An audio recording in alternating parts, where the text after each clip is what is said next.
Juridicamente, vocês consideram que foi uma armação contra Lula, Caio?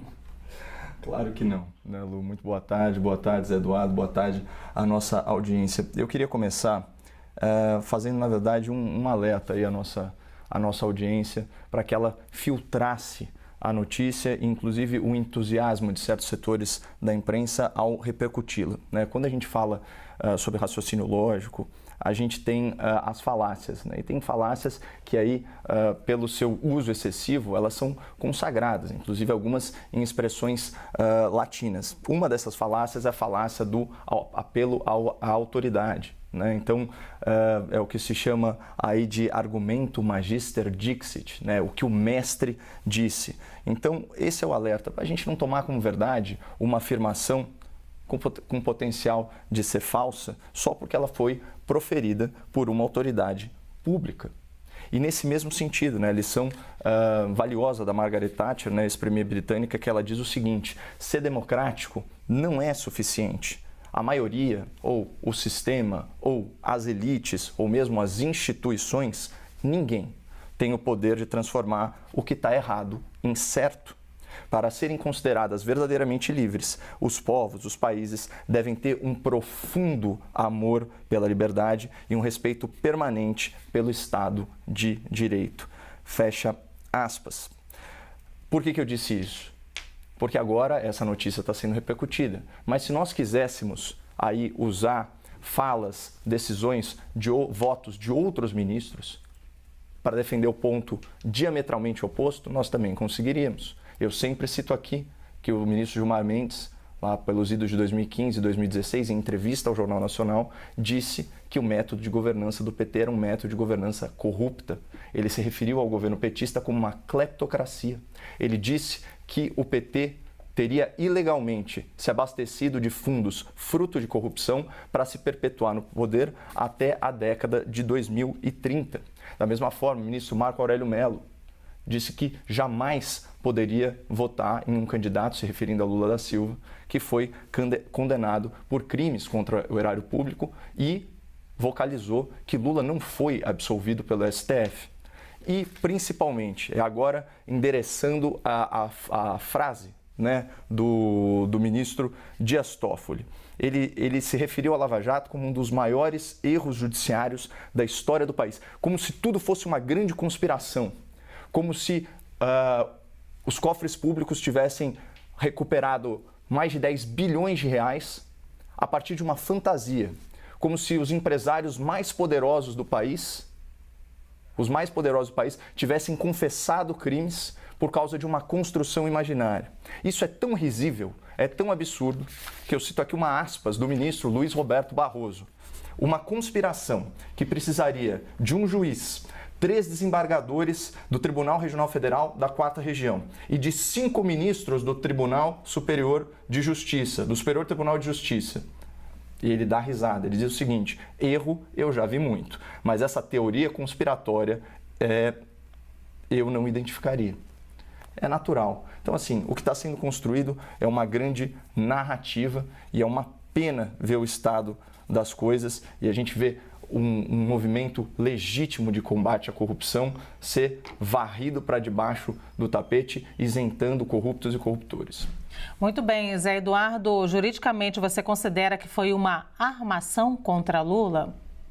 Boa tarde, Luciana, boa tarde. Eu não tenho a menor dúvida sobre isso, já falo isso há algum tempo e acho que é muito importante entender o contexto das coisas, né? A vida ela é uma sucessão de fatos.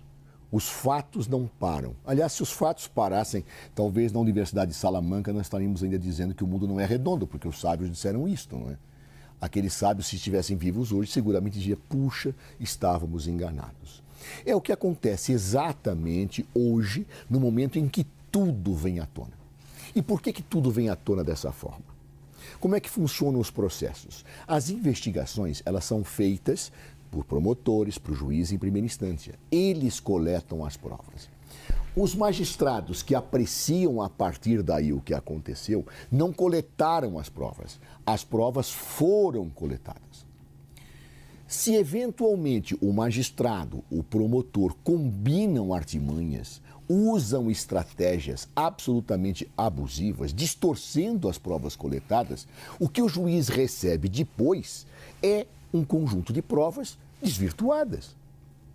Assim funciona o processo. O Supremo Tribunal Federal, o Superior Tribunal de Justiça, o Tribunal Regional Federal não coletaram as provas. Eles beberam nas águas do processo que foram canalizadas pela Lava Jato. Eis que o tempo passa, como passou para os sábios de Salamanca. E hoje eu não posso invocar o passado. E esses magistrados hoje percebem que eles beberam numa água contaminada. Uma das provas mais contundentes disso foram as mensagens que efetivamente foram coletadas pelo hacker. Se dirá, mas são provas ilegais. Sim, são provas ilegais para condenar, mas não para absolver, não para perceber que tudo se casava numa armação impressionante, em que o promotor sugeria provas testemunhais, o juiz sugeria provas testemunhais para o promotor, combinavam jogos, combinavam artimanhas. Você vai prender hoje? Não, prende amanhã. Será que ele vai delatar? Eu não tive a oportunidade de ler ainda a decisão do ministro Toffoli, são mais de 100 páginas, mas eu a folheei. E ali tem diálogos impressionantes, com absoluta dimensão de veracidade, travados pelas autoridades da Lava Jato. Seguramente, quando o ministro Gilmar Mendes falou no passado, quando o ministro Toffoli falou no passado, quando o Celso de Mello falou no passado, eles estavam como sábios de Salamanca, vendo os dados que eles tinham naquele momento. E hoje, tendo a coragem, a hombridade de poder perceber que a vida revelou fatos, eles mudaram de opinião. Então eu não posso mais me valer da opinião do passado quando alguém muda para o presente a sua opinião. E a opinião hoje, absolutamente atestada pelo Supremo Tribunal Federal, pelo ministro Dias Toffoli, que foi um ministro muito duro em decisões contra o próprio presidente Luiz Inácio Lula da Silva, houve um erro. Aliás, só erra quem no passado tinha uma visão falsa. E hoje se diz, aquela visão se desfez por tudo que lá existe. Então, portanto, eu acredito que a verdade vem à tona. Não adianta eu continuar defendendo que a Terra não é redonda, porque os fatos efetivamente estão colocados à luz do sol. E a situação dos membros da Lava Jato ficou extremamente complicada, como vem a cada dia ficando, quanto mais se apura o que fizeram. Vou pegar daí para fazer a pergunta para o Caio. Essa decisão pode ser considerada, Caio, uma pá de cal sobre a Operação Lava Jato, que já vinha sofrendo com os desgastes ao longo dos últimos anos? Olha, ela certamente é um golpe muito duro contra o combate à corrupção. É interessante ouvir o Zé falar que a verdade veio à tona e comparar a maior corrupção da história desse país com certezas básicas científicas. Né? Então, quer dizer então que quem acredita que a Terra é redonda também tem que acreditar na inocência do Lula? E aqui eu falo inocência no conceito amplo. O conceito do dicionário é inocente é quem não cometeu crime, não quem teve ação penal anulada.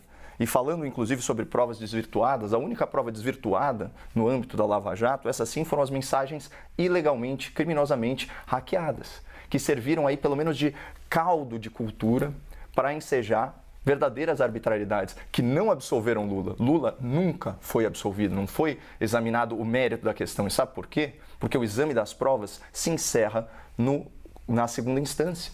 Portanto, havia certeza jurídica. Lula cometeu sim crime de corrupção. Lula cometeu sim crime de lavagem de capitais.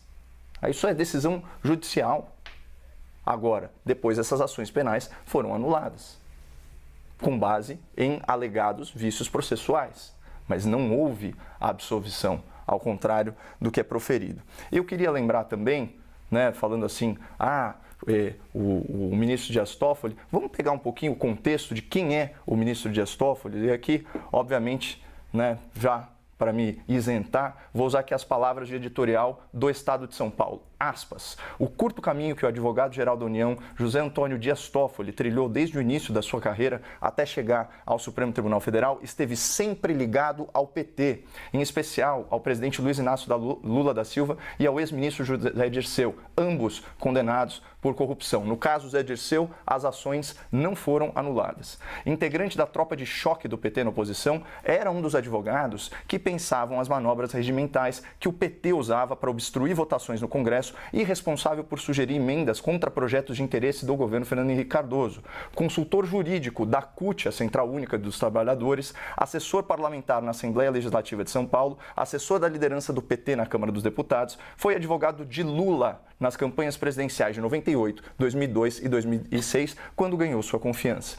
Integrou a equipe de Dirceu na Casa Civil, portanto era o núcleo duro do ministro corrupto do governo Lula, até chegar ao primeiro escalão como advogado-geral da União. Complemento, lembra que eu falei lá da Margaret Thatcher sobre profundo amor à liberdade? Vamos lembrar que o Dias Toffoli, esse inquérito é muito associado ao Alexandre de Moraes, mas foi o Dias Toffoli que criou o famigerado inquérito das fake news. Esse inquérito que vai fazer 4 anos de aniversário, talvez um dado sem um lapso temporal sem precedente na história do direito criminal brasileiro. Bom, ele é o criador do inquérito das fake news. E por que isso? Vocês lembram que ensejou a criação desse inquérito? Foi a publicação pela imprensa nacional, pela revista Cruzoé, de uma matéria que fazia alusão ao amigo do meu pai, que era justamente uma expressão que aparecia em e-mails do Odebrecht. Quem seria o amigo do meu pai? Quem falava isso era Odebrecht filho, certo? Se referindo ao amigo do pai dele. O amigo do pai dele era Lula e o amigo do amigo supostamente seria Dias Toffoli. Dias Toffoli quebrando aí uma série de protocolos e violando questões jurisdicionais, instaura esse inquérito e passa para Alexandre de Moraes, que retira a matéria do ar, ou seja, censura. Então, você tem um juiz umbilicalmente ligado não só ao PT, mas também a Lula e também a Odebrecht, tomando uma decisão dessas. Então, é de se pensar que talvez, juridicamente, judicialmente, ele não seja a pessoa mais qualificada para proferir esse tipo de decisão, mas aí eu jogo aí para os especialistas, certamente não deve haver nenhum impedimento formal, talvez moral, pelo histórico que eu acabei de ler. Zé, foi uma pá de cal na Operação Lava Jato, essa decisão? Bem, primeiro eu repilo com absoluta veemência e me solidarizo com o ministro Dias Toffoli. As acusações que foram feitas a ele aqui, que no fundo atingem e o acusam de parcialidade, elas são absolutamente incorretas, porque se fala de uma biografia até antes da posse. Não foi citado nenhum ato pós-ministro. Dias Toffoli tomou várias decisões contra o presidente Lula. Eu, inclusive, critiquei decisões que ele tomou publicamente. Dias Toffoli agiu com independência, mesmo quando eu discordo. Da mesma forma que eu diria do advogado-geral da União nomeado por Jair Bolsonaro, um homem digno que é André Mendonça. Ou seja, eu não posso atacar a honra e a dignidade de ministros quando eu discordo de decisões e aplaudi-las quando eu acordo. Seguramente muitos dos que estão atacando o Dias Toffoli hoje aplaudiram a ele quando ele não liberou o Luiz Inácio Lula da Silva para ir ao enterro do seu irmão, ou quando ele votou contrário à sua liberação para que ele pudesse ser candidato.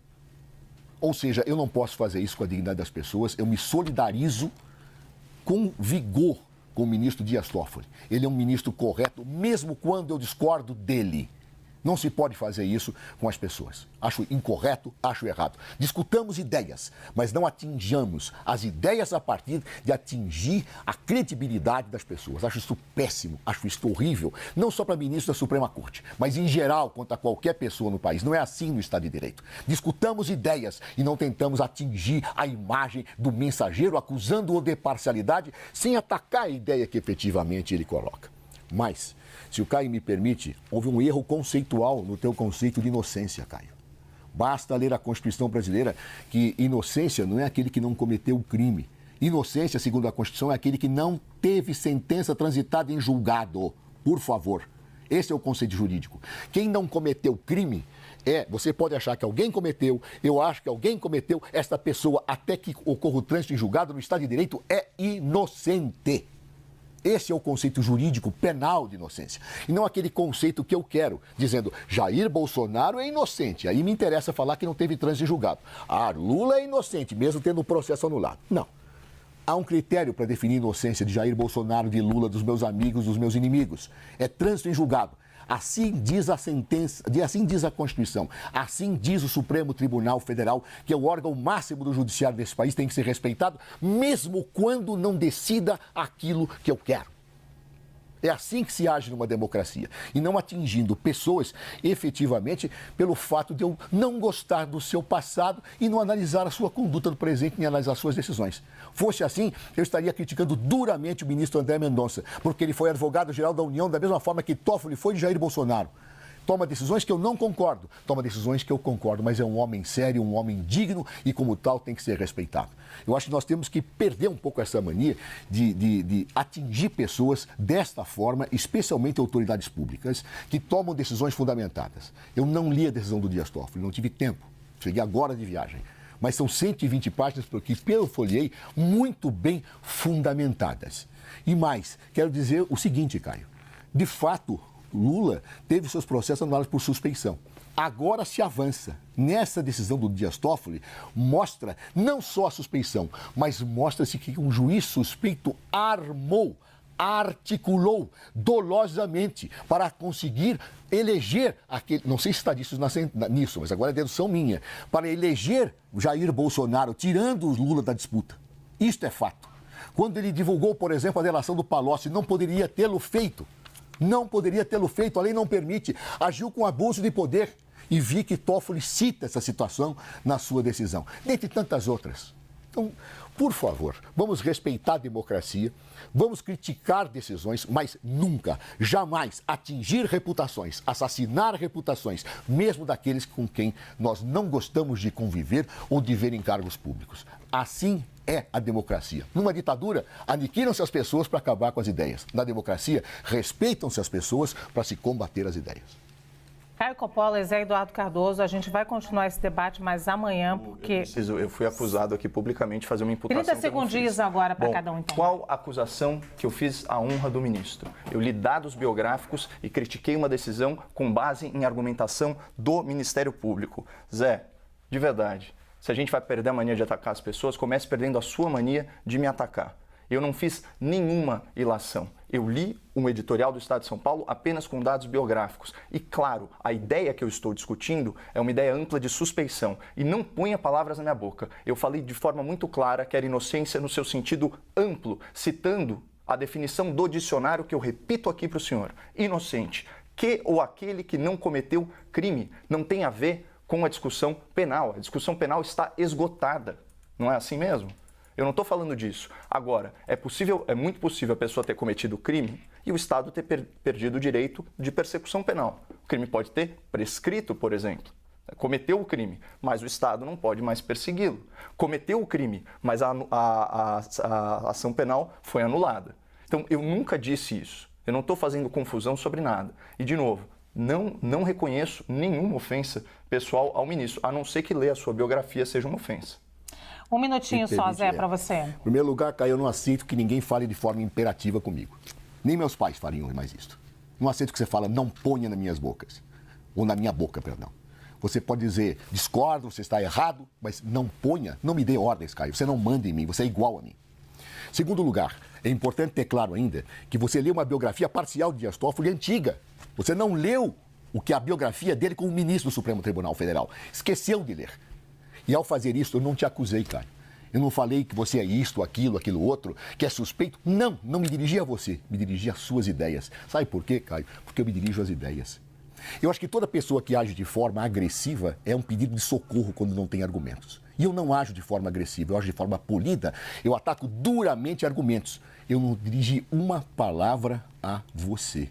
Eu não tenho por que fazer juízo de valor sobre sua pessoa, te respeito imensamente como comentarista. Agora, a sua ideia de ler parcialmente uma biografia antiga do Estadão, sem considerar uma atuação de Dias Toffoli como ministro do Supremo Tribunal Federal, atinge a dignidade dele, atinge a sua condição e o torna suspeito, o que não é verdade. Ninguém é suspeito pelo que foi antes, como André Mendonça não é pelo suspeito por ter sido apoiador e advogado-geral da União de Bolsonaro.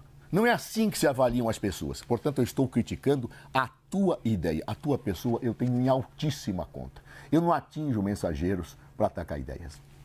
Muito bem, amanhã os dois hoje vão ter a tarde para rever então o grande debate de hoje e amanhã vocês vão se entender aqui o que foi dito e o que não foi dito, porque esse tema da Lava Jato certamente vai continuar aqui.